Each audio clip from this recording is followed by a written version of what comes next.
আজকে আমি কাঁঠালের কোপ্তা বানাবো।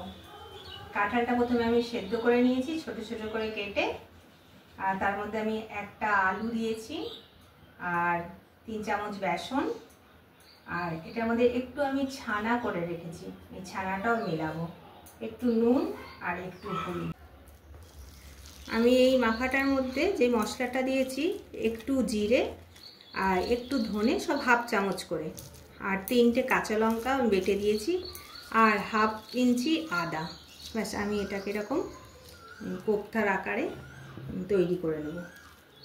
এটা খুব হালকা হাতে মাখতে হবে, তা না হলে কোপ্তাটা না খুব শক্ত হয়ে যাবে।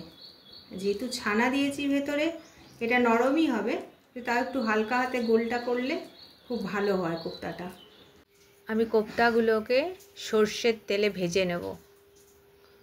আপনি রিফাইনও ইউজ করতে পারেন, কিন্তু আমি এই তরকারিটা আজকে সর্ষের তেলে করেছি।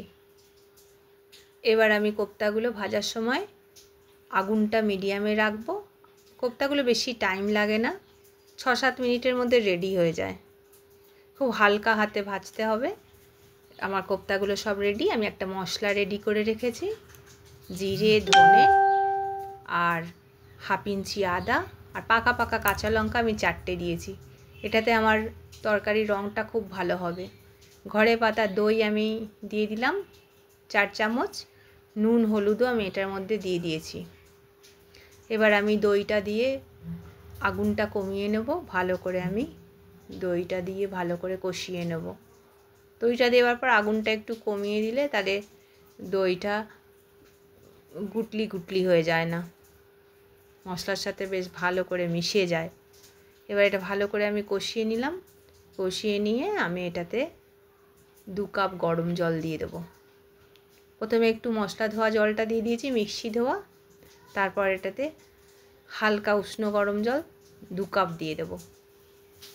জলটা দিয়ে ফুটতে দেবো, খুব বেশি ঝোল তো ওই কোপ্তা কারিতে হয় না।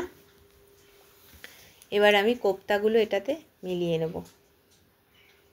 কোপ্তাগুলো দিয়ে কিন্তু খুব বেশি নাড়াচাড়া করা যাবে না, আগুনটা একটু কমিয়ে দিলে ব্যাস কোপ্তাগুলো ফুটে গেল। আমি গরম মশলা দিয়ে দিলাম, গরম মশলা দিয়ে আমি উপর থেকে 1 চামচ ঘি দিয়ে দিলাম। ব্যাস, আমার তরকারিটা রেডি।